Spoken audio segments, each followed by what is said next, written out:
All right, guys, welcome back to Always Moving Forward. I'm your host, Cross. This has been such an amazing week. We've had some incredible guests on this week with Ashley Betcher and, of course, Brian Cuban. So it's been, really exciting. And thank you guys for watching the shows. And like I said, we have so many more amazing guests coming up this month. But that said, I have another amazing guest today. His name is Dino Miliotis. So I'm going to bring him in. Now, Dino is a author and a entrepreneur, and he wears a lot of different hats. So we're going to bring him in and get to know a little bit more about him. How you doing, brother? Hey, how you doing? I'm doing great. Thanks for having me on. I really appreciate it. Yeah, thank you so much for being on. I actually heard about you and was introduced to you through Anastasia Verkos. Oh, yeah. Yeah, so Anastasia is a friend of mine. She's like, she told me that she had you on the show. And after you were on the show, she was like, hey, look, you got to get this guy in your show. Yeah, we christened the new year with the Verkos show. That was a lot of fun in Australia. Yeah, so and we love Anastasia. So she and I are pretty good friends. So, anyways, I'm glad you're on the show. So, what I want to do is kind of introduce everybody to you, and we want to get to know you and your journey. So we're going to go ahead and just jump in. So Sure. Tell us a little bit about yourself. Kind of where you were born and raised, and kind of what life was like just growing up. Okay, so I was born in Chicago, born and raised there up until maybe about 10 years ago. That's where I was. And we were for the most better part of the time, in a little suburb outside of Chicago. I have an older brother, but we were very, very close growing up. And our house was really big on education. My dad himself was a Greek school teacher. Right. And so we went to a private school for the first, few years till eighth grade. So it was let's just say a very strict family. Right. Oh, cool. So now, as you were younger, going into some of your passions. So I know you're an entrepreneur. We know you're an author. So what kind of led you into going into some of your passions? When was kind of a moment that you're like, hey, you know what, this is kind of what I want to be doing? Well, that didn't happen right away. I mean, growing up at best memory age of 7, I really what that meant. But my dad kept telling me, you're going to be a rich man. So, I believed him. And so what I was interested in going all through school, even high school, was the pursuit of dreams. Business really fascinated me, all aspects of business. And I was lucky enough to get with mentors very early in life. 16 was really one of my first mentors. And I just watched and kind of studied what they did, the little habits that it turns out that all of my mentors had. They get up early, they're charismatic, they're confident, they're really big in details. And so that really fascinated me. I couldn't wait to get out of school and start pursuing the dream of, owning a business. Selling also got me interested. And so that's kind of how it started. Okay, cool. So what age do you think it was? And do you remember your first business adventure? Yeah, I do vividly. So I was 16 and I was an usher in a movie theater. It was one of 3 jobs that I had, right? Okay. And we were closing up after the last showing, and I noticed that there were vans that were pulling up with guys coming out with equipment. Obviously every couple of weeks, what they would do is they would clean the floors in the theaters. I mean, these were huge theaters, like 500 people in each one. There were 3 of them. Right. And I just figured, I'm like, guys, what are they doing here? They're paying somebody outside to do this stuff. We sweep, we clean, we should do it. They're like, so I went to the manager and I said, you know what? Whatever you're paying them, I'll do it for half price. Oh, Not wow. even knowing what the price was, but I just figured, the equipment, you could go to an Ace Hardware and you can rent. And then I had enough people there that would love to, work with me. And so I started my first business at 16. So when I finished being an usher and the doors would close, that's when, my business started. And that's when I would get the equipment, get a few guys, and we'd start cleaning the theater floors all night. Right. And, they kind of reminds me of kind of myself, whenever, when you have somebody who's got that mind frame to be an entrepreneur, it seems like constantly looking for opportunities. No matter what situation you're in.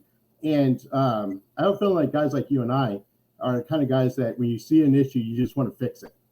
So your mind's just racing on, hey, how do I not only find a way to fix this, but capitalize on fixing it? Where I can actually make a living doing this. Is that kind of how you find yourself? Yeah, that's how I found myself, especially in the beginning. Now, obviously as years go by, you learn better how to deal with people. Right. You're a little more open-minded, but, back then I was a terror. I saw something I wanted and I went after it, and, get out of my way if you're going to slow me down. I was laser focused. And it's just, I don't know about anybody else, but it was a feeling that I got almost always every business, even at 16, right, that I've ever gotten into has been what I refer to as like a void in the market. In other words, instead of looking at something, how can I make a better phone? How can I make a better pair of reading glasses? Right. Sometimes the answer is right in front of your face. And that's kind of how I felt all through the years that I was pursuing my dream, is that, hey, I'm not threatened by competition, Right. So as an example with these cleaning people, why wouldn't we do it? I mean, because at that time, an usher didn't just rip tickets, right?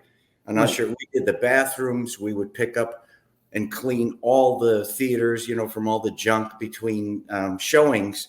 So in my mind, I felt like, well, we're already cleaning. Why not get paid more money for it? Right. And so now, when you brought it to your management, how did they receive that?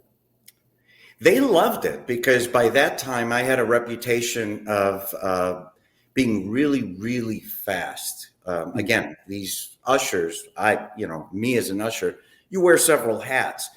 Right. Down front is what they refer to when you clean up between showings in the theater. And typically that was a 3-man job.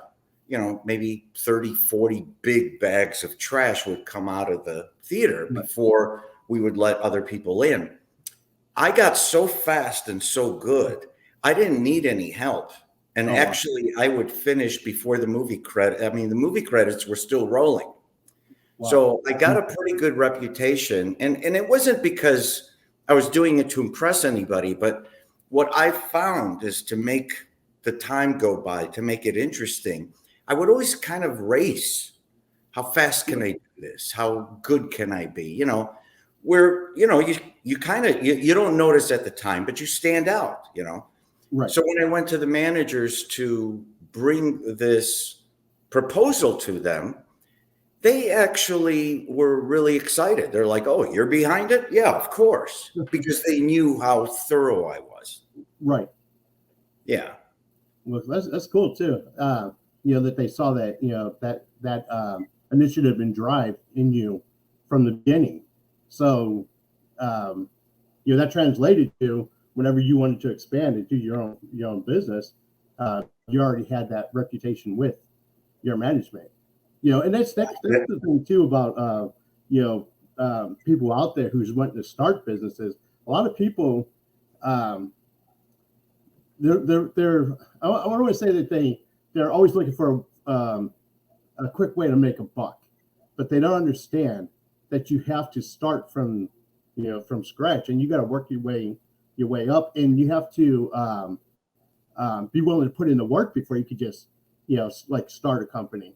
So like you going in and impressing them as an employee before you try to start your company, stuff like that is important, because I think people lack the work ethics that they need going in.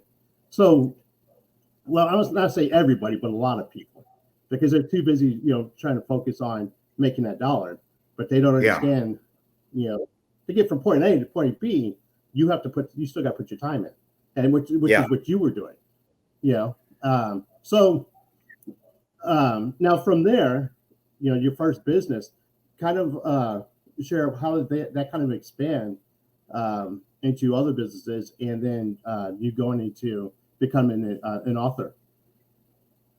Yeah. Well, I know it's years that we're talking about here.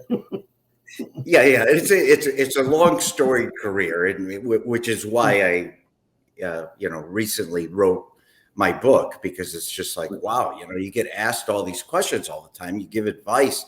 I'm like, you know what? I'm going to write my story. So, but we'll get back to the story. But to answer your question, I mean, this was high school stuff, right? One of the 3 jobs was actually, I was working for what I refer to as my first mentor. And I was just amazed at this guy, mostly because, not because he was a family friend, or he wasn't already wealthy, but he approached me and asked me if I was interested in delivering his product, just basically driving a van full of boxes. Okay. Right. And he wasn't wealthy. He was just starting his business. He was opening up a factory. And, but what got me was his charisma and his confidence. He would always, I'm going to open this and it's going to be great. And I would do beautiful work and people will buy it. And, where everybody else I found at the time was kind of, snickering and saying, yeah, sure you will. I watched this man work. I mean, I worked under him, and within 2 years of working with this guy, I watched him firsthand become a multimillionaire, right? So I'm about ready to graduate high school, and I just see, where everybody goes to college and they're reading theory and they're having the sociology classes and the lectures, and I'm not knocking school, but in my mind, it was like, why am I going to go read about something when basically I'm watching my own movie? I mean, but this is real life. This is, in today's terms, a reality series. And I not only just admired him, obviously he had all the characteristics that I was interested in having, but I consumed him. I mean, I wouldn't ask obvious questions like, how do you make this? How do you make that? But what I would be more interested in is seeing, what time does this man wake up? How committed is he? Why does he come back to the factory in the middle of the night? He's working weekends. He was a man of his word. He was confident. He was stoic. And, one that a lot of people might think is not a good quality, but at the time it was certainly something that was very appealing to me. I mean, he was just dripping with, he was arrogant, But what you'll find is you need all of those things to get in the game, right? At that time, he was an unknown. We didn't have social media. We didn't have followings and likes and, all the things that we follow today. By all standards, this first mentor I mean, you wouldn't even be able to find in a phone book. So who is this guy? But, hey, some hidden gems are all around us. You just have to kind of look. So this guy made such an impact on me that I approached my father in the first semester of college and begged him to let me drop out and start business.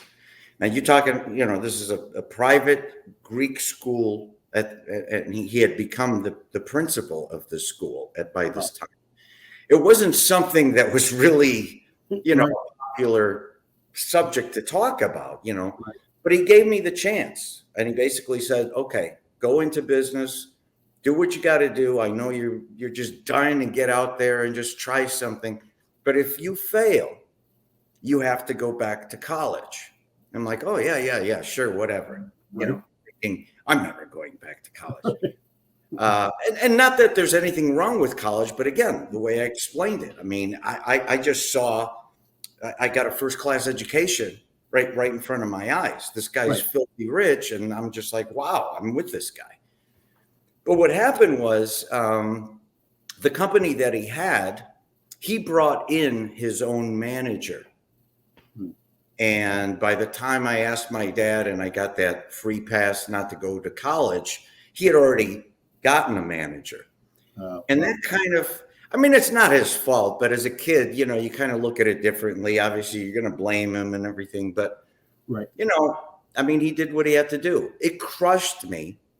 It crushed me so much that I wanted to do something. And I just figured, well, this product that he's making, although I drove a delivery van for, 2 going on 3 years, I've watched them create this product in the factory. I think I know how to do this.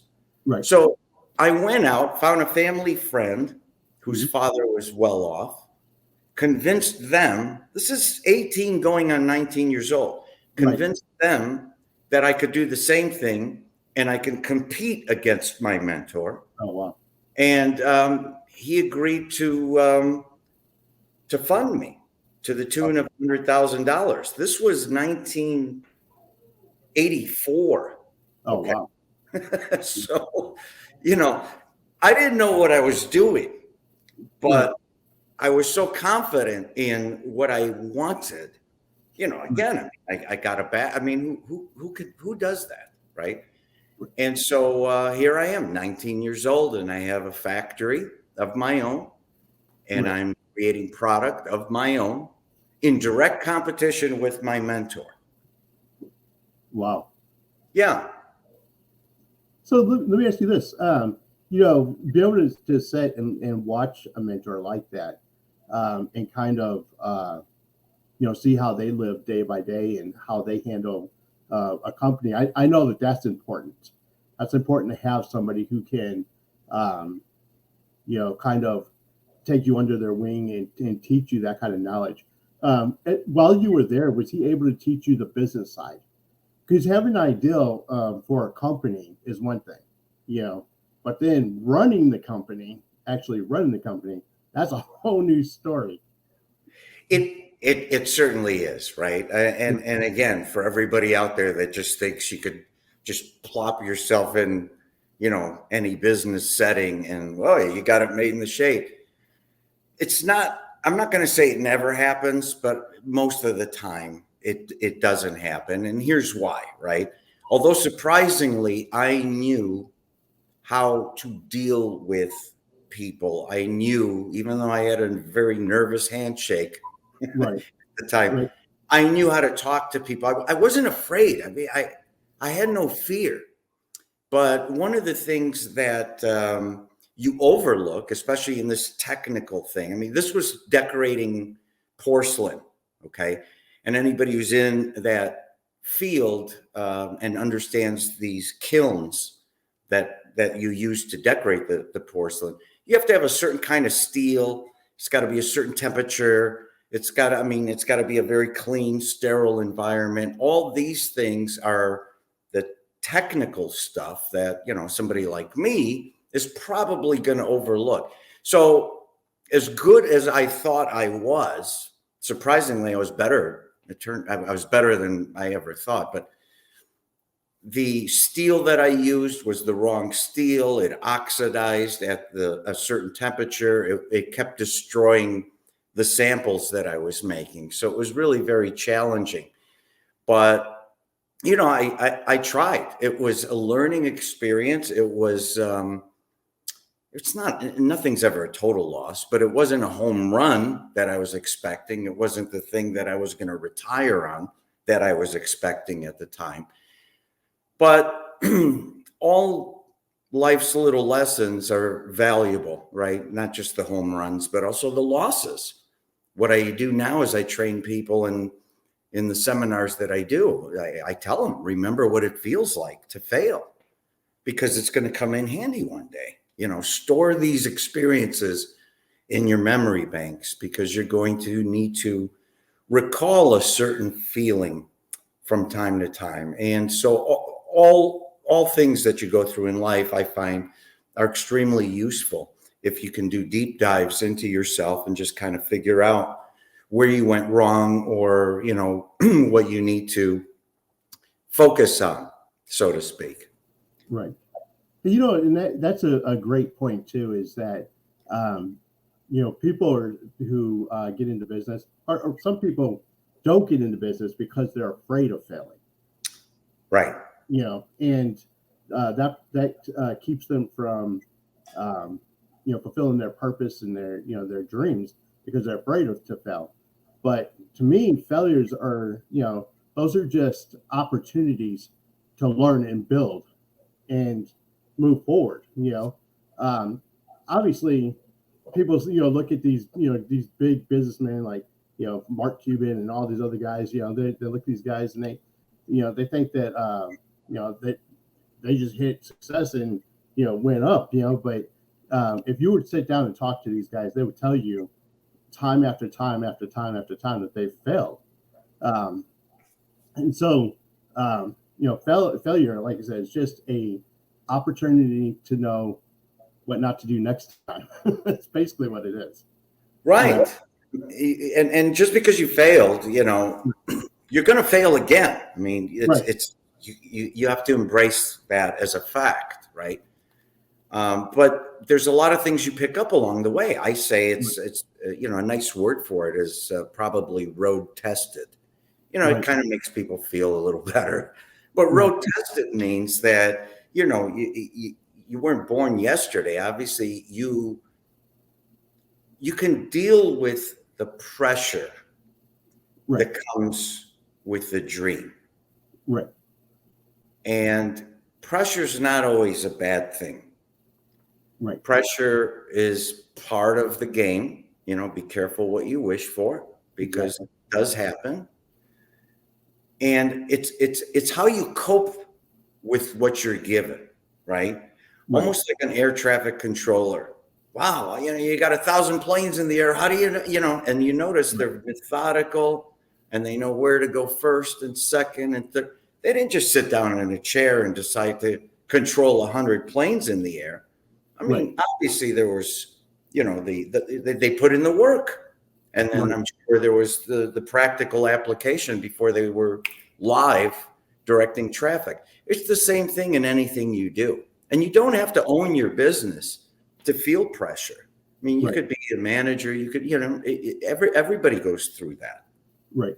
You know, one of the things that I've learned too is that, you know, as I've gotten older, is that you don't have to know everything about everything.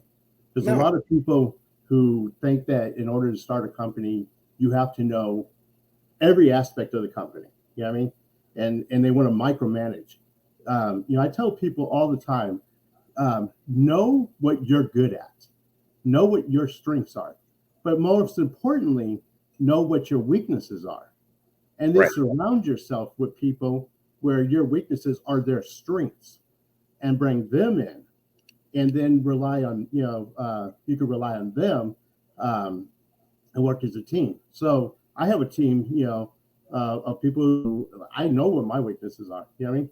And so I put people I trust that my weakness is their strength, and then I let them, do their job.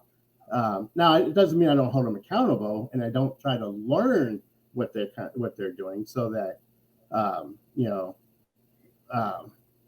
that if something happens, down the road, that I don't know that aspect of my company. But you got to know what your strengths and weaknesses are. Definitely. Absolutely. Absolutely. And I think that like I said, just as important as knowing your strengths is knowing your weaknesses. That's right. That's right. The stuff that we're talking about, I think, and the thing that you're describing is kind of looking at yourself as a general. Okay, right. A general rarely will go into combat himself or herself, right, but knows how to direct others, right, and right, knows how to go down the chain of command, right? Just seeing right, all the moving parts and controlling them. If ever there was a need, and the unlikely need, they have to go into combat, they obviously know how to fight, right? It's the same thing with all the positions, all the businesses that I've done. If it ever got to the point where I had to take off my general hat and go sell, I would tell the salespeople, you know what, this is really going to be fun, because you miss it. You're a born salesman, so it doesn't matter how high you go or what you own. At the end of the day, it's really fun to sell, and you're good at it still. Right. So let me ask you this: what's the most common advice that people ask you for in business? The most, well, it's the misnomer that they believe that, you invented bug ban, the insect repelling bracelet. That was one of the things I invented. And when I came out with it, all the comments were, wow, I got to think of something different too. I got to think of the next pet rock. I got to think of this just crazy idea. But when I invented bug ban, I didn't think at that moment, I'm creating something incredibly special and different, and it's the next pet rock.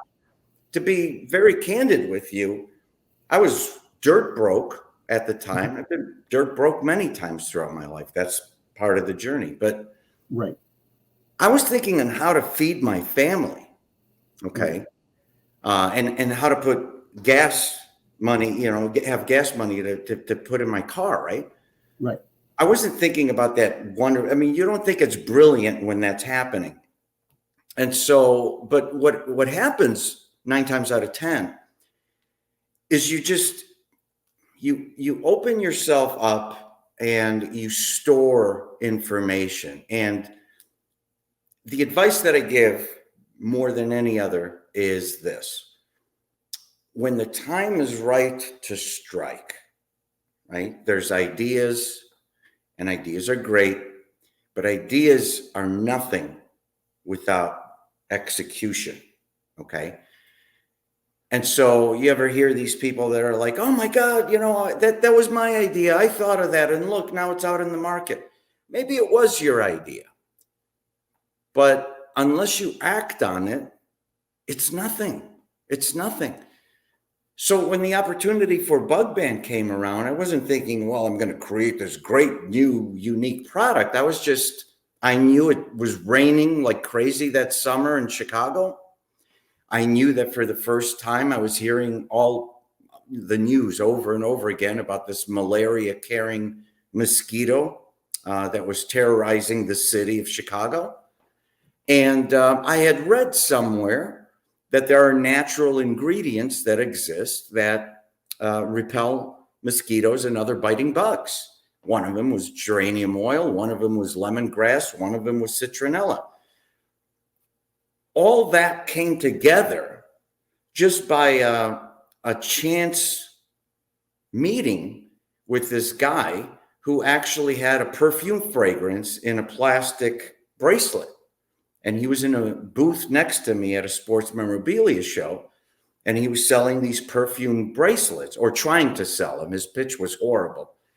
But we both had some time on our hands, and, we got to know each other. And I started asking questions about how he manufactures his product.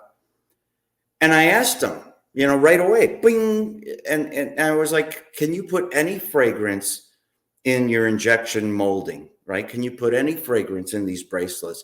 He said, yeah, why? I'm like, well, we have this mosquito problem. And I'm just wondering if you put the fragrances like geranium, lemongrass, and citronella in your bracelet and people wore it instead of spraying the stuff on and whatever, I wonder if it would be kind of a catchy thing. So he even laughed about it. But he went back to his shop and he produced some samples, and maybe 2-3 months after I saw him at the show, he sends me samples of this product, and I just, boom, we're going to call it Bug Ban. And I sent out samples to a couple of people that, through others I knew, and one of them was the buyer for Pepsi Cola. And Pepsi Cola at the time was sponsoring these outdoor concert venues, all on grass, all on lawns, and obviously the bug problem. And the other person was a buyer for from Motorola for the Western Open. They took care of the Western Open, which was at Medina Country Club in Medina, Illinois. That's Motorola hosted the Western Open. And that's how I got my start. I mean, it was between the two of them, 50,000 unit order just overnight. And it just took off from there. Wow. That's incredible. Yeah. So, and that's the thing too, is, you talk about people who, see ideals and they're like, that was my ideal, that was my. What do you think it is that's when somebody has that ideal? What do you think is the most common thing that stops people from acting on that? Fear. It's just the fear. It's fear, and I'll throw in.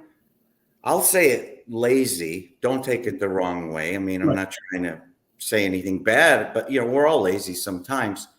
But it's the laziness, the lethargic kind of approach. Because I first have to do this and then I have to do that. And then, you kind of dread doing those things. Right. So, I tell people, I love cats, meaning, some people think about it and others pounce. I was always, and still am, a pouncer. Right. If I see something or feel something, right, I'm going to seize that moment. I'll think about it as I go along. That's learned by doing. It's not for everyone. It's probably the wildest side of the rides you want to be on. Right. But when you nail it, it's such an incredible feeling. Right. Because you just literally started at grassroots. Fear is paralyzing. I've gone through it a few times, but never in my business career was I ever afraid. And I think that kind of gave me the advantage because you try so many things when you're not afraid. Right. So you have so many more chances to succeed. And I think that you kind of brought it up earlier too, is that you have to have that ambition as well. That's something deep inside of you that just makes you go. And go get what you want. That's an ambitious person, is that they might have an ideal, and even if you do that fear to go after it, ambitious people, they know how to put that fear aside, and they're looking at, okay, this is a great ideal. I know it'll work. Now, how do I go implement this? Right, and you may find that you have to bring in an expert, or you have to ask for money, but it's that insatiable burning desire that you could just taste your dream. I don't know how else to describe it. Right. And if you feel something that strongly, your towers higher than most. You could be like me, a college dropout. I mean, I'm not exactly, loving to read books or, the smartest bookworm around. But I'd like to think that I was street smart, not because I'm clever or anything like that, but because I've put myself out there and studied people. When my friends were, studying cars and all these other things and parties, my mind was on work. Even at the early age of 16, it was, I felt bad leaving work early. I felt bad leaving a task that wasn't completely done. Right. Some of it is inherent. I'll credit my upbringing and my parents, but whatever they didn't do, I will give full credit to my mentors over the years. These are just old world people that believed in the simple things. Be a man or woman of your word. Give it all you got and a little bit more. If they could do it, you could do it. Right. Little things like that. It wasn't, giving me, calculus to figure out or because they were the smartest person at, remembering names. These are just little simple tasks. Right. But every one of my mentors had these. Right. Every one of them. And so it's kind of amazing that, as far advanced as we are in many things, and a lot of them good, one of the things that I believe is critical that I was fortunate enough to be raised into was the understanding of human interaction and people and that handshake and the look in the eyes and not avoiding the difficult things, actually attacking those first. And, so many things that people forget today. I mean, we're doing a stream right now. It is effective. It's a new medium, even for me. Right. It wasn't like this 40 years ago, but you have to look, my delivery is different, but my belief is the same. It's just a new era. It's a new time. People get their information in different ways. And I have to adapt that part of it. But the message is still the same. Right. You bring up a big point, and I talk about this a lot on my show, is that the technology now, I think, makes it easier for people to get out there and do their own business. I used to do television shows before, and most of the shows I was doing, I've actually started in Hammond, Indiana, right outside of Chicago, is where I was born and raised. So I actually did my first show out there on public access television, and I wish I had something like this where I could reach people all around the world, Yeah. There, it was pretty, it started off local, locally, just within the neighborhood out there with the public access. But, now, I could get on, this technology and, I'm talking to you in Chicago, I'm here in Texas, talk to Anastasia in Australia. I mean, 10 years ago, 15 years ago, you couldn't do that, So I think now with the technology, it makes it easier to network and get with people and get your product out if you're someone who's selling a product. Correct. If you're somebody who's selling a product or a service, this is a great time, right?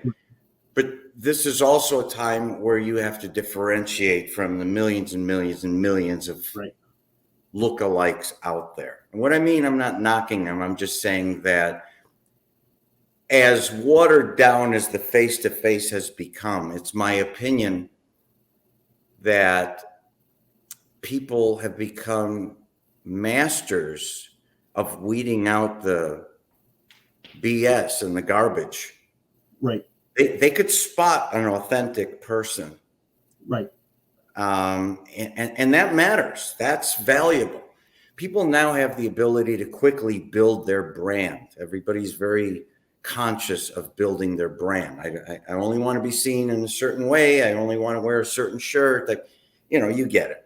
Right. Back then, I mean, 25, 26 years ago, when Bug Band was out, I got on People Magazine and Oprah, and if I didn't have a toll-free number to list me for people to find me, right, nobody would know where I am, right? Right.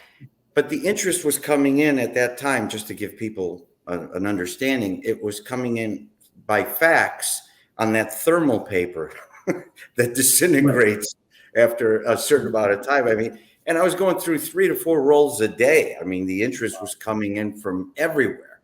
Africa, Australia. I mean, usually 63 countries I was supplying after within 18 months. Yeah, I was in retail stores across America, and I was supplying 63 countries abroad. And it was just, if there was any time that it was like an overnight, how they say, well, overnight he became, this was that time. I mean, literally overnight, it was just like, my life completely changed. Wow. And it was all because of what people are like, oh my God, what a brilliant moment. But it was a desperate moment. I was just trying to figure out, after this show, I have $200 to my name. How am I going to feed my family and pay my bills? And sometimes when you're lean and mean, but open-minded and unafraid still, good things happen, right? And this is one real example of what happened. Wow. I have a question for you too. So during the pandemic, what do you think was the biggest thing that hurt businesses? And then what do you think is the biggest thing after the pandemic that's helped businesses? I think during the pandemic, when you got over the shock, right? Is this really happening? Because nothing like this has ever happened, in our lifetime. I know they had the plague and everything, but this is like the real, like now. People weren't equipped. I mean, the tools were there, the online things, the Zoom, it was still there. It was all there.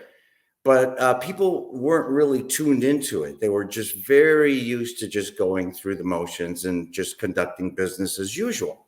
And so nothing really changed.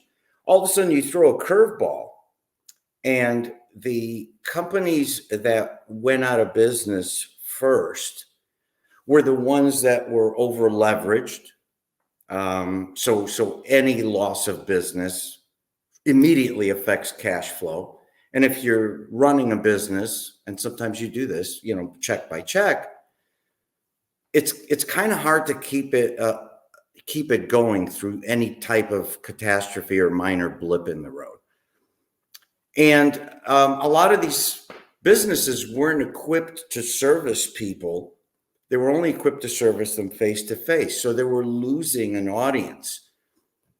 But because of the pandemic, I think it opened the eyes of millions of people all over the world that were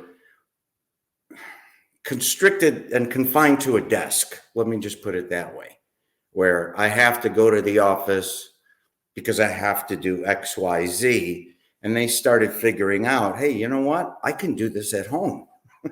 And all I need is a couple gadgets and a couple pieces of equipment, and I could do pretty much most of my business at home. And those were the ones that kind of embraced the change. I mean, it was a time where, just like any other time, any other period in history, where, something catastrophic happens and only the ones that can adapt survive. The ones that are just stuck and they can't move fast enough and they can't adjust, they're not around. I mean, I hate saying it, but survival of the fittest. That's how I look at the pandemic. Let's say the first couple of years. Fast forward till today, I think that, yes, a lot of good things have come from it. I think that a lot of businesses are thriving, operating this new way.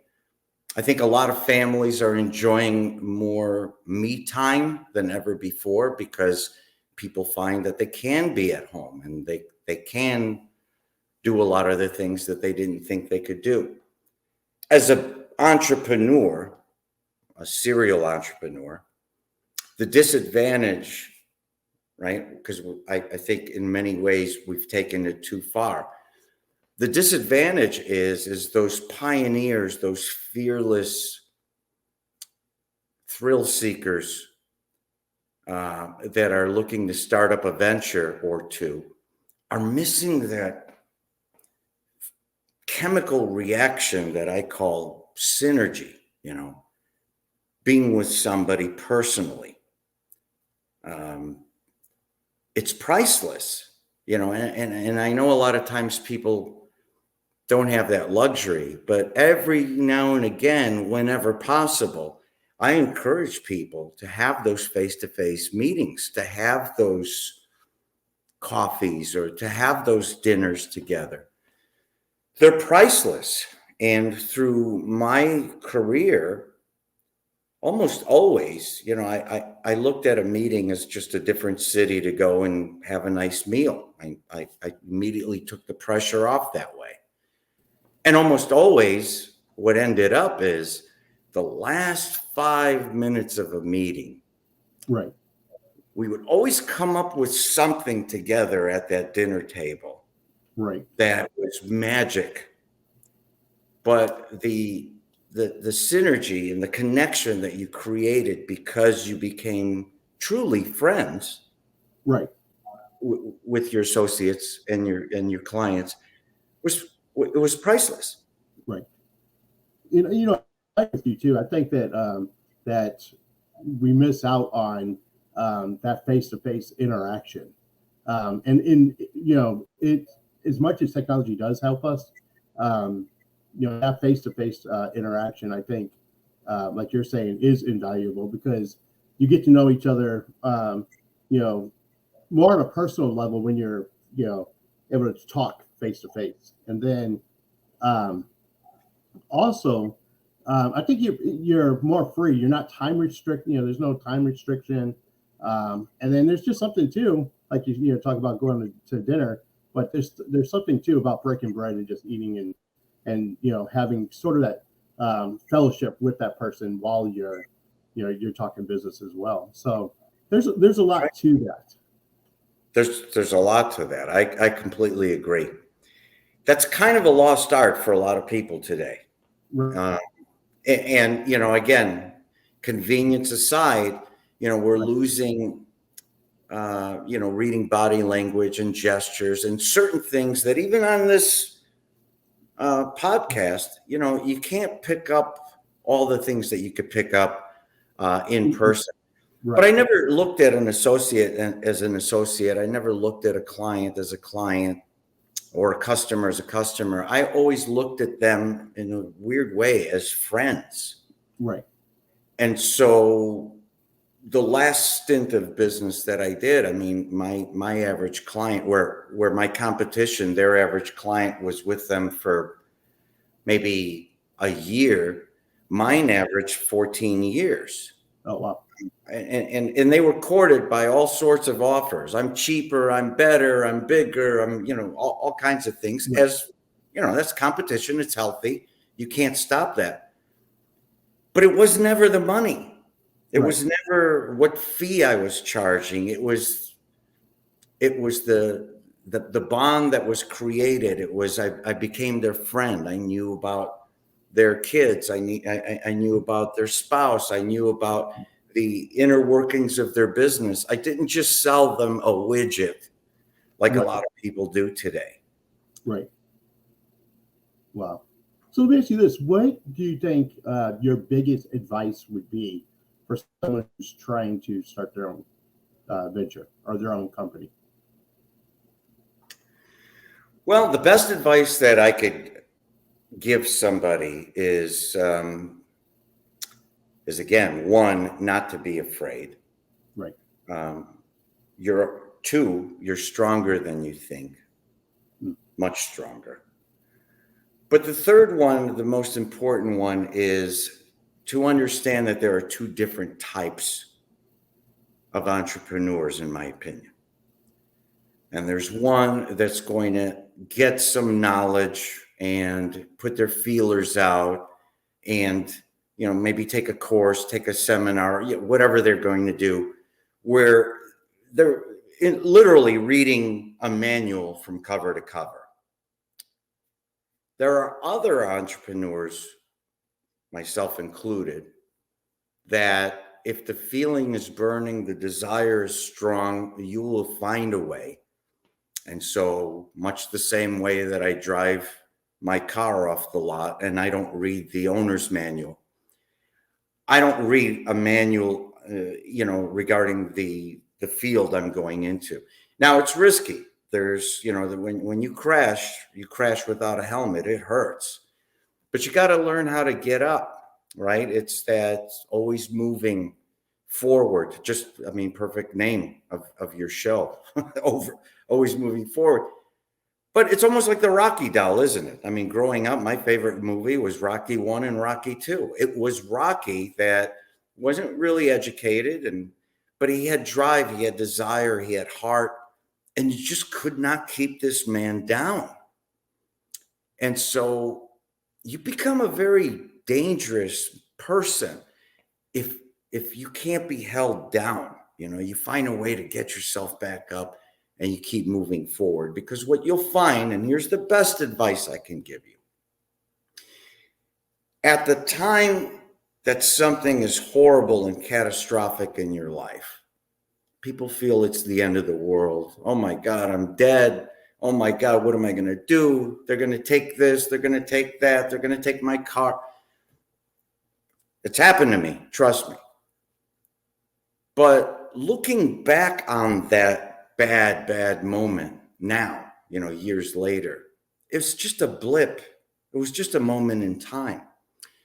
And so everything always changes. Nothing really stays the same. And if you look at life the same way, if you approach something that with the understanding that you're going to have bad moments and it's okay, and you understand that there are great moments too, there are incredible highs that you'll experience, but they don't last either. The secret is balance, is being able to just kind of appreciate what you have, right? And not take it for granted. And the secret is understanding that lows are temporary and that you'll come through.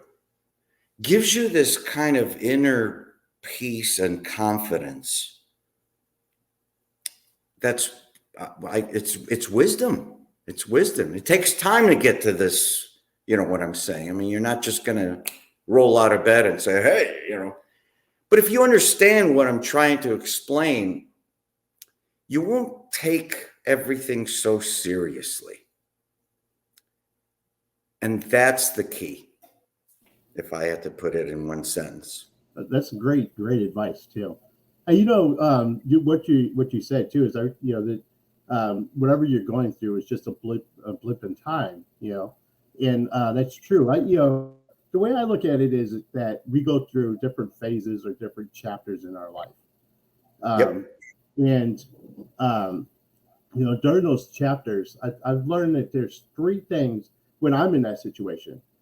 Sometimes you go from a high to a low. I've been working, went from being a manager making $50 an hour and automatically, losing the job because of the banking industry got hit with the fines or whatever. So I ended up being a security guard for $11 an hour, and you're like, what just happened? Yeah. So what I learned when I'm in that low point, there's three questions that I ask myself. One, what lesson can I learn from this in this phase, in this chapter of my life? What lesson can I learn? Two, what opportunity is there for me to grow and better myself? do this chapter in my life. 3 is, who am I supposed to meet or network to get me to that next chapter? And so those are the 3 things that I look for when I'm in that. And normally, once you're looking for that, you'll find it, and it normally elevates you to the next chapter. Anyways, through my experience, anyways. No, I mean, that's a great way to look at it. You know, we exercise, right? So you can look good and strong. You eat the right things because you don't want things that are fatty or, the starch or, all the stuff that's going on, right? Right. One of the things people forget to exercise is the best muscle of all, which is your brain. Right. And to be self-aware of you, right? Instead of just, deflection mechanism, I'll tell you everything about you, but I'm not going to touch anything on me. Right. I learned from a very early age that the best way to fine tune my brain, I know me better than anybody else. So you got to go in deep dive. You got to look at some uncomfortable things at times. Right. But if you keep doing this regularly, you're exercising your mind. You're more aware of yourself. Right. You're able to be comfortable with yourself. You're able to laugh at yourself because we really are funny. And some weird, horrific moments actually later on are quite funny, Right. And you just got to approach life like that. You can't just be that serious because, everybody's got their breaking point, Again, you will approach life fearlessly. You will approach life and situations that come your way, and you'll be able to appreciate them better, right? It's not just the good times that you're good. Through my entire 40-year business career, right. Do you know the things that I remember most? Right. My failures. Right. Yep. Because that's really when I got to know myself. What am I made of? Right. And there were times where I didn't think I'd make it. I've had my car repossessed. I've lost my home. I've had the power go out in the middle of a shave to go to an interview. And I finished my candlelight. I mean, all the things. I can't be the only one. Right. But, that's it. That's what makes us road tested. It's not, well, let me give you my background and tell you who I am. I don't really want to know the technical stuff. I'll find out eventually. I want to know what's here. Right. That's the important thing to me. And that's that's another great point too, is that in those low points, we're going to have times that we get discouraged. There's going to be times that you get discouraged, But the thing is, and you brought up the whole Rocky analogy. When you're on the mat, you have to get back up. You have to. You got to keep going. So, well, if you don't, it's self-destructive. Now, I've gone through that time. Right. Okay, I've gone. I mean, we're talking. If I could be open and candid with you, it's in my book. But I developed an addiction to alcohol and drugs on the road to this 18 months of fame and fortune and immediate boom, you're a multimillionaire. Right. I didn't know how to handle it. How do you get interviewed? I'm being interviewed by Oprah. What do I say? Forbes magazine wants to talk to me. How do I approach it? And everybody tugging on you and I need this, I need that, or give me a job, or all the people that had laughed at you now all of a sudden want a favor. Right. It's a lot for somebody who hasn't experienced that. All of a sudden you're in the middle. And I don't condone, but I will say I better understand, I think, these mega stars, these celebrities that you read about or hear about all the time that, oh, wow, they check themselves into a drug rehab place. I mean, just imagine, if you will, complete strangers coming to you acting like they're your best friend.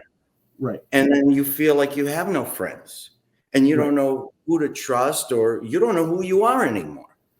It gets to be a lot. So I developed a little bit over 20 years of addiction to alcohol. Oh, wow. And so, which is really strange, because imagine all the things that, we talked about that I've been involved with. Right. That's with an alcohol addiction. So, Right.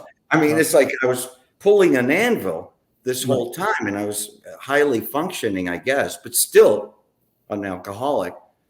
But, it catches up to you. And when it caught up with me, I remember sitting in a very, very large house, and I had everything I ever wanted. And I mean, everything I ever wanted. But I'm alone.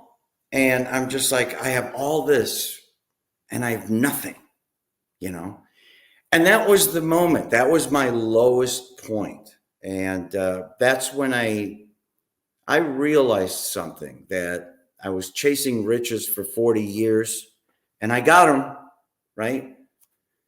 And it wasn't enough, because if it was enough, why am I an alcoholic? Why is there still a hole in my soul that I can't fill? And so I went and got help, and it wasn't for anybody else. It was for me. It wasn't to prove anybody wrong or show them up. It really was the first time that I was thinking about me. And I embraced the help, and I got clean. And when I got clean, remembering what I just went through, I didn't want to get back into the same game. I mean, I'm a big advocate of reinvention, and it's a wonderful thing to do, by the way. And I wanted to do something different. So, it was in the middle of COVID. I'm clean and sober. I had a story to tell, and I just figured I'd put pen to paper and write with raw emotion. I never wrote a book before in my life, but it was my story. So I'm an expert at that. And I just wanted to let people know that, hey, you're not alone. I mean, this is the middle of COVID. People have lost hope.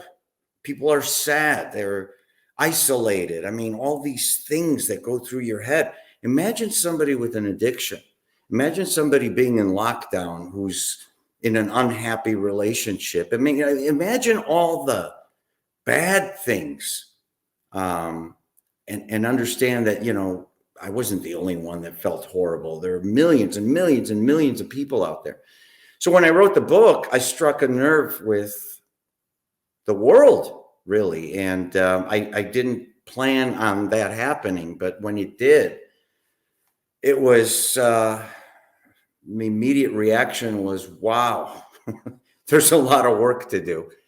But then you start understanding that, I still got it. I mean, I still have the ability to personally connect with the audience, Right. which is something that I'm used to, that personally connecting with my customer, my client, or my affiliate. Nothing changed except the delivery.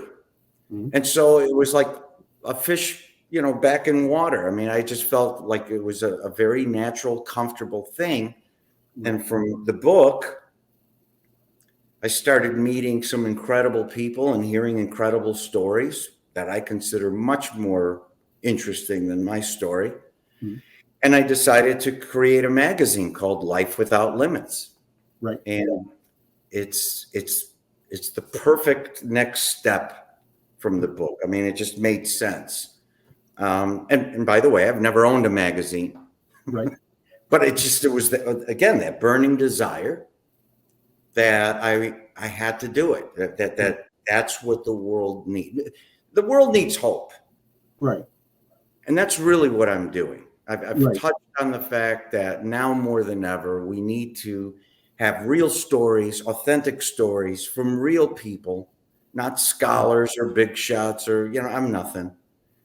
But if you could connect with somebody who's hurting, if you could connect with somebody who's seeking that hope and inspiration, man, it makes you feel 20 feet tall, first of all. Right. And it changes, it transforms people's lives, and they tell you about it.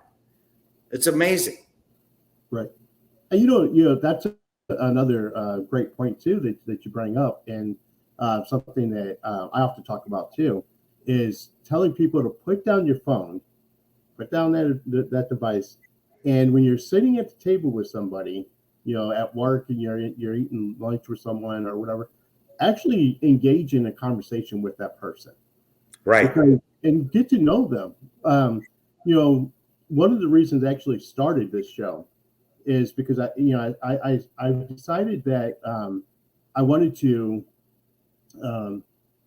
just the people around me, people that I know, I wanted to sit down with them, talk to them, and just get to know their story. And throughout this whole time, I've been doing this for since December, almost a year now. Good for you. How many stories that I've heard that are just so inspiring. Hearing things that people have gone through and things that they've been able to overcome, and it's just inspiring. It's inspiring, and then that also has given me the ability and encouraged me to continue doing what I do by listening to those stories. And people, I think, underestimate how important that is. Well, if I could even go further, it's fuel. I mean, sometimes, and I'm guessing we're the same on this. Right. We feel like we're getting the bigger end of the stick. I mean, when I'm helping a recovering addict, or somebody who's depressed, or when I'm helping somebody with the keys to success, one of my seminars, I'm getting more out of it than they are. Yeah. That's how I feel, because it charges my batteries too. It's that pay it forward mentality. It's that giving it out there, right, to the world. There's something magical about mentoring, and inspiring somebody. And in a lot of ways, a lot of people are in this category today, and I'm sure you found that doing your shows. Right. They're lost. Yes. And unfortunately, the demographic that mostly connects with me, and I'm really glad, but it's 24 to 35-year-olds. It's not the 60. I mean, they'll still get my book. They'll go to my, I mean, I'm not discounting them, but the sweet spot is 24 to 35-year-olds. What does that mean to me, right? It's not good news, right? These are the future leaders of not just our country, of the world. Right. And they're lost.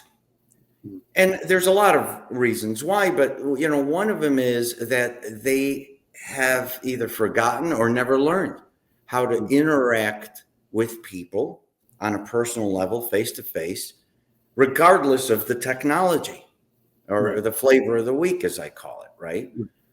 There are people that, because they see so many things on television, or the movies, or in music, or whatever, they think that success happens over a handshake or within the course of an hour of a TV show. It doesn't work that way. And so here they are, they've gone to college, they put in the work, they have the diploma, they come out to the world, and they're like, okay, pay me.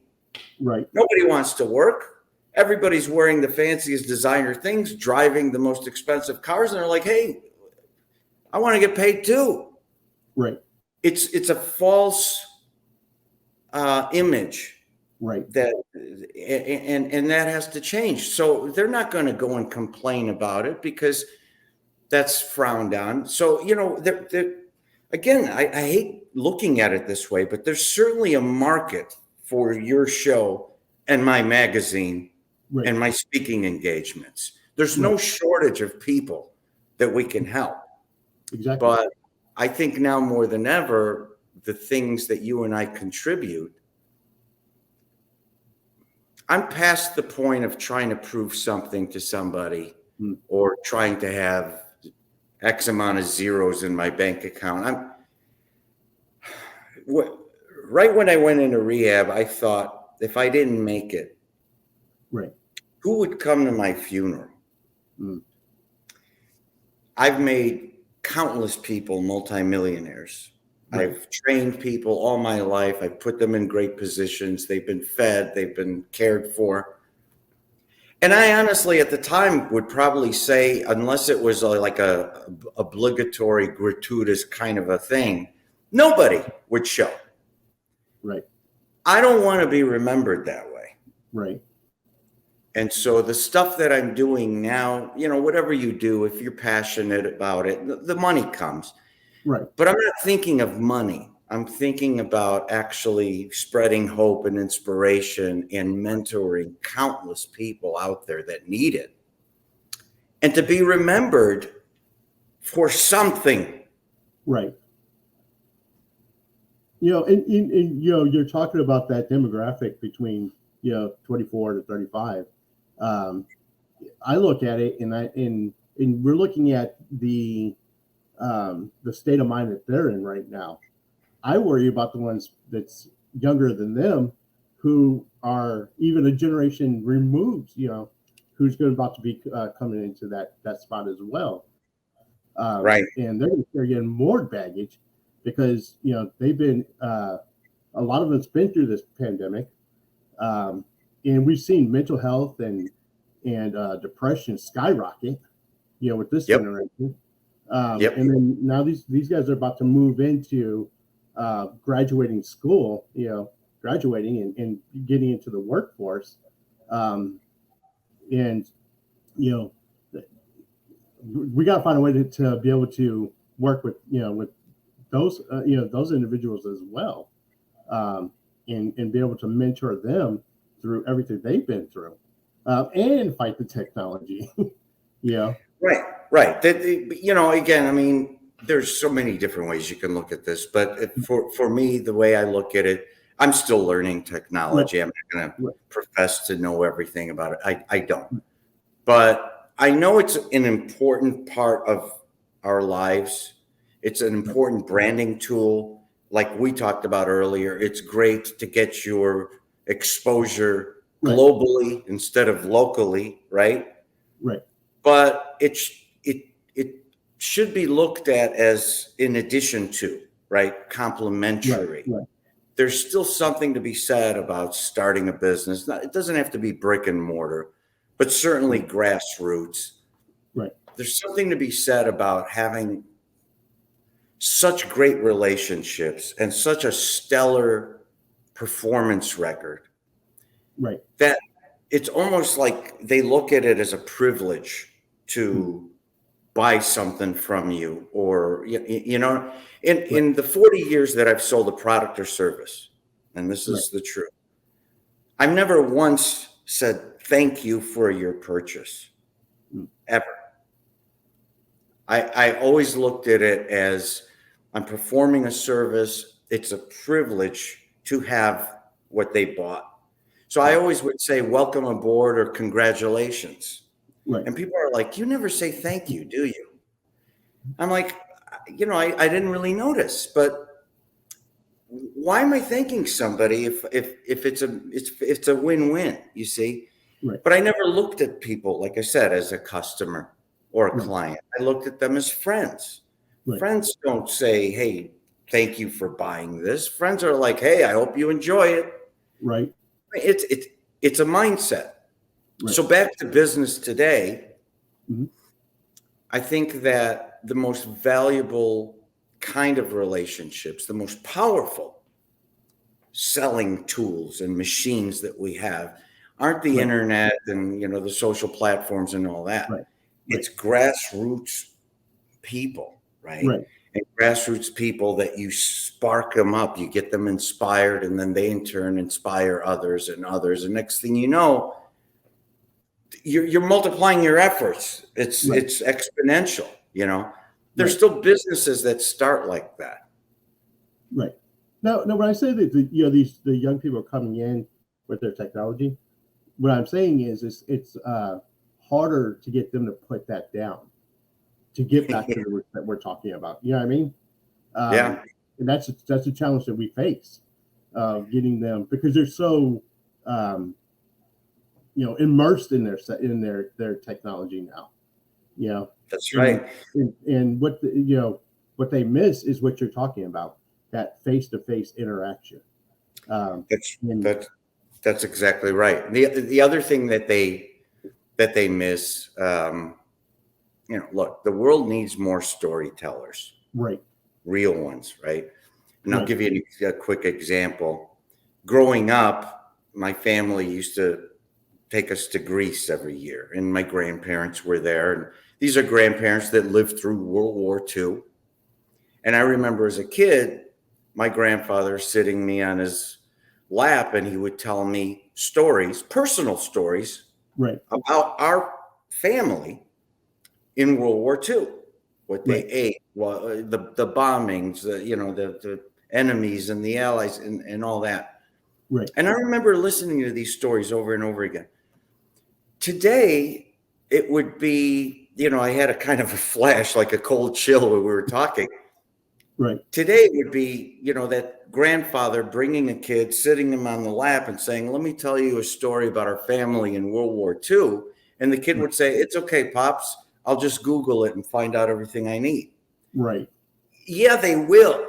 It'll probably tell you very clear, literal stuff about World War II, but it will in no way tell you a story as my grandfather, told me. Right. These are priceless moments that we don't have anymore. Right. And that's a good point too, because you could read about World War II, but to have that firsthand knowledge of somebody who actually went through World War II and has personal stories that that they could tell, that to me is a lot more valuable than anything you can find on the internet. So imagine now, that real personal story coupled with your whatever Google explains. See, it's in addition to, it's not to replace the personal story, but with that addition, makes you, there's just powerful tools out there. Information is everywhere. Right. There's good information out there. There's bad information. You have to kind of decide. But the days of, going to dinner with somebody and I challenge you guys even today. Look around when you go out to eat and you'll see couples or families at a table eating, and they all have their phones and they're just, hey, I'm right next to you. What are you doing? You know what I mean? You got to learn to put it down. You have to learn to turn it off. And by all means, you have to have balance in your life. Right. And that is something I didn't learn for a long, long time. I was laser focused on just work. And every trip I've ever taken, every country I've ever been in, was just a different place to use my phone. Right. And if I could relive those moments, I would have taken my phone and just thrown it because life's too short. Right. And I agree with you too. It's great technology, but at the same time, I think it's doing a lot of damage. So there's you got your pros and cons with it, I guess. But which is why people like you and I exist, so we can get out there and kind of get these kids and the younger generation to understand just how important it is. To be able to sit down and communicate with one another. Now you mentioned your magazine, Life Without Limits. Life Without Limits. So tell me a little bit about the magazine. Kind of what made you start the magazine, and tell us a little bit about the magazine itself. Sure. Well, the magazine is fairly new. The first issue came out in July, and since then we had a September issue. It's every 2 months. So the next issue comes out, the November-December issue comes out November 15th. And it's just extraordinary because, again, like everything else, I feel it personally is that I always think to myself, I can't be the only one, right? This rewarding time in my life now where I'm giving back and I'm mentoring. I can't be the only one. And I was right. My take on the reason for the magazine is it's a continuation of inspiring and spreading hope. Right. But it's a way to take the lens off of me, Right. and turn it around, proving again that there are everyday, ordinary people out there that are nothing short of extraordinary. Right. So the tag of the magazine is Where Ordinary Meets Extraordinary. So it's Life Without Limits, where ordinary meets extraordinary. The extraordinary is interesting, but that's not really that. That's not the aha thing that I was after. It's the point of impact. It's when you start doing something that is greater than yourself. Right. When you start doing something that you can't even explain why you're even doing it. Right. Right? Some amazing things out there. And I just needed to basically find these stories, and I wanted to write about them in such a way. I was, of course, met with opposition, Right. like I have been all my life. So again, road tested. You think it would bother me now? No. You just take it with a grain of salt. Right. But people would say, you know what, for a comeback story, like Rocky, your book, that's why it was selling and that's why everybody liked it. But nobody's doing that for magazines. They don't want positive stories. They want a little drama. They want sizzle. They want scandal. Right. And I get it. There's plenty of magazines out there. There's plenty of TV shows. And if that's what you're looking for, hey, you know what? Turn the page, change the channel. Right. But where people would like you to believe that there's more bad out there than good. Right. Right. I'm on a mission to prove for a fact that there's more good still than bad. And don't believe all the hype. And stop dismissing the fact and thinking that we're the minority. We're the majority. Right. We're the majority. I really believe that too. I do too. Yeah. And millions of people do too. Let me give you a statistic. Mm-hmm. Even though I was laughed at, snickered again about this magazine idea, issue 1 reached 100,000 people. Wow. No advertising, no marketing whatsoever. Wow. Nothing. Issue number 2 is now in 40 countries. Wow. 2 million people. Wow. 2 million people. Wow. Wait till issue 3. Mm-hmm. Okay. Yeah. We're no shortage for stories, although, I always put the feeler out. If you guys know of somebody or yourself that you have something amazing and incredible, go to Life Without Limits. There's a contact us page. Click on the contact us. Email. You'll reach me. You'll reach my editor. It's just the easiest way to get us a story to look at. But, this isn't seeking the richest man in the world or woman in the world. This isn't seeking the best Fortune 500 company. Right. I get my kicks out of exposing your everyday, ordinary person who may live next to you all your life and you don't even know it. And then you start probing and asking questions. And you're going to find out, wow, you what? You're doing this? I mean, just crazy stuff, right? Right. And I think the world needs that. And I think that from the response that I'm getting and the number of viewers, I think I'm on the right track. Right. And, I kind of look at it this way too. I look at it as what we're doing more of a movement. It is a movement. And not just a show or a magazine, but we're trying to stir up a movement. It is a movement. It is a movement. There's a lot of people that, and don't get me wrong, it's not that they have never been or don't enjoy getting inspired. Right. It's that, remember this saying, if you're called it enough times, you start to believe it, right? Right. So if you're called, outcast, or you'll never make it, you'll never do it, the world is bad, everything's bad, you start believing it. Right. There's nobody that's coming up. I mean, there's a few. I'm not going to say we're the only ones, but Right. there's very few, a lot less than I thought, coming up and saying, hey, they're still good out there, and let me show you. Right. The best way I can describe it is this, and this is what the magazine was based on.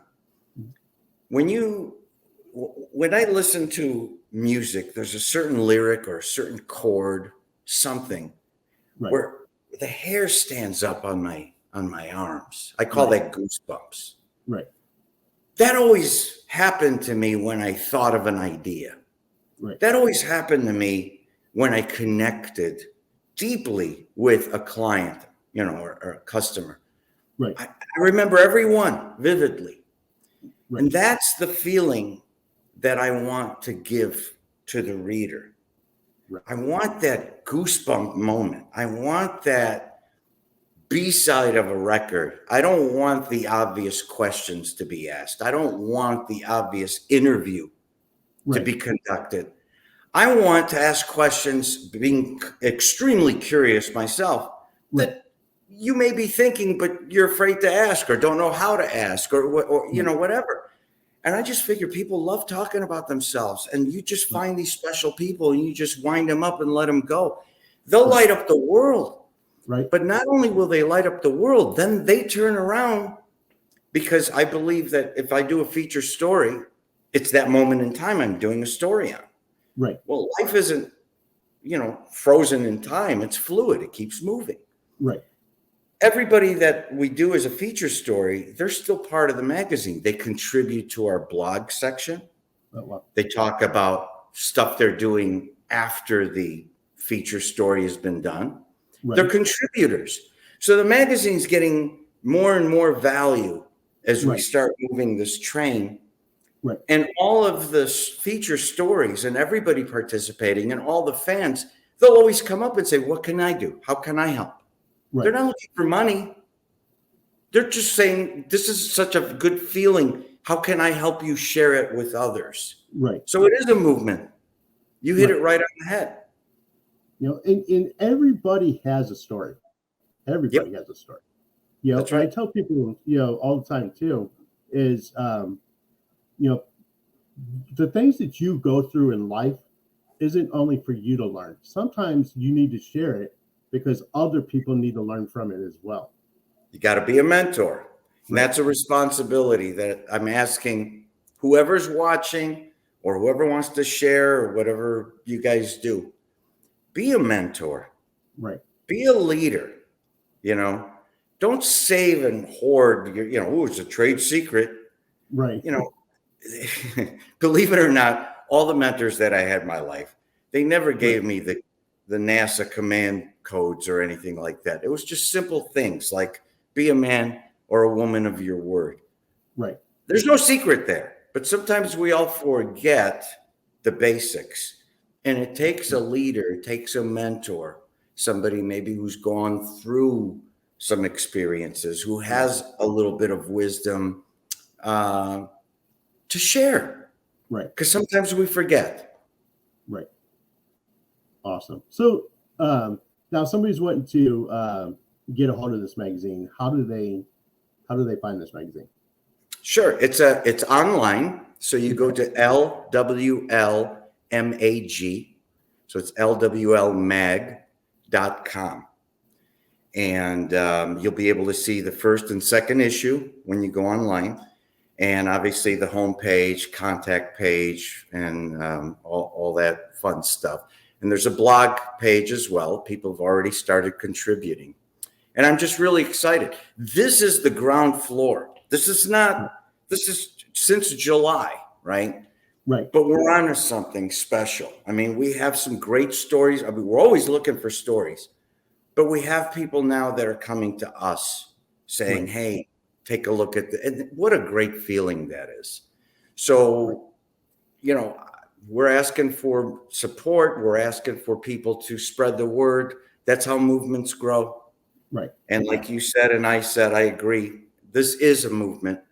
Right. This is a way of like-minded individuals banding together under the umbrella of good and saying, hey, don't believe all the hype.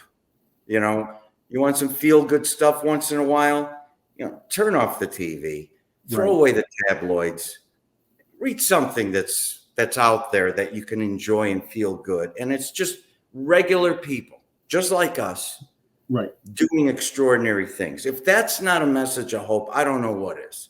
Right. That's great. That's great news. So what I'm going to do is I'm going to take and put that link at the bottom of this interview, so that perfect. Thank you.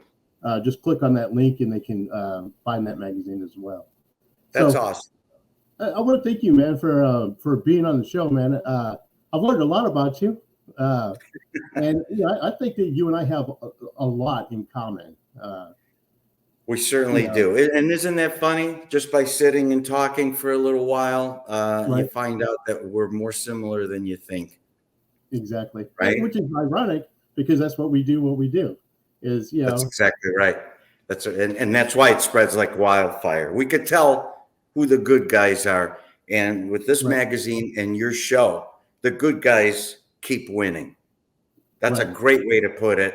Great way to look at it. Awesome. Again, man, thank you so much for being on the show. Hey, thanks for having me. It was a blast. Remember, guys, live life without limits. Cool. And remember, you guys are uniquely designed with a purpose, and always keep moving forward. You got it. Take care.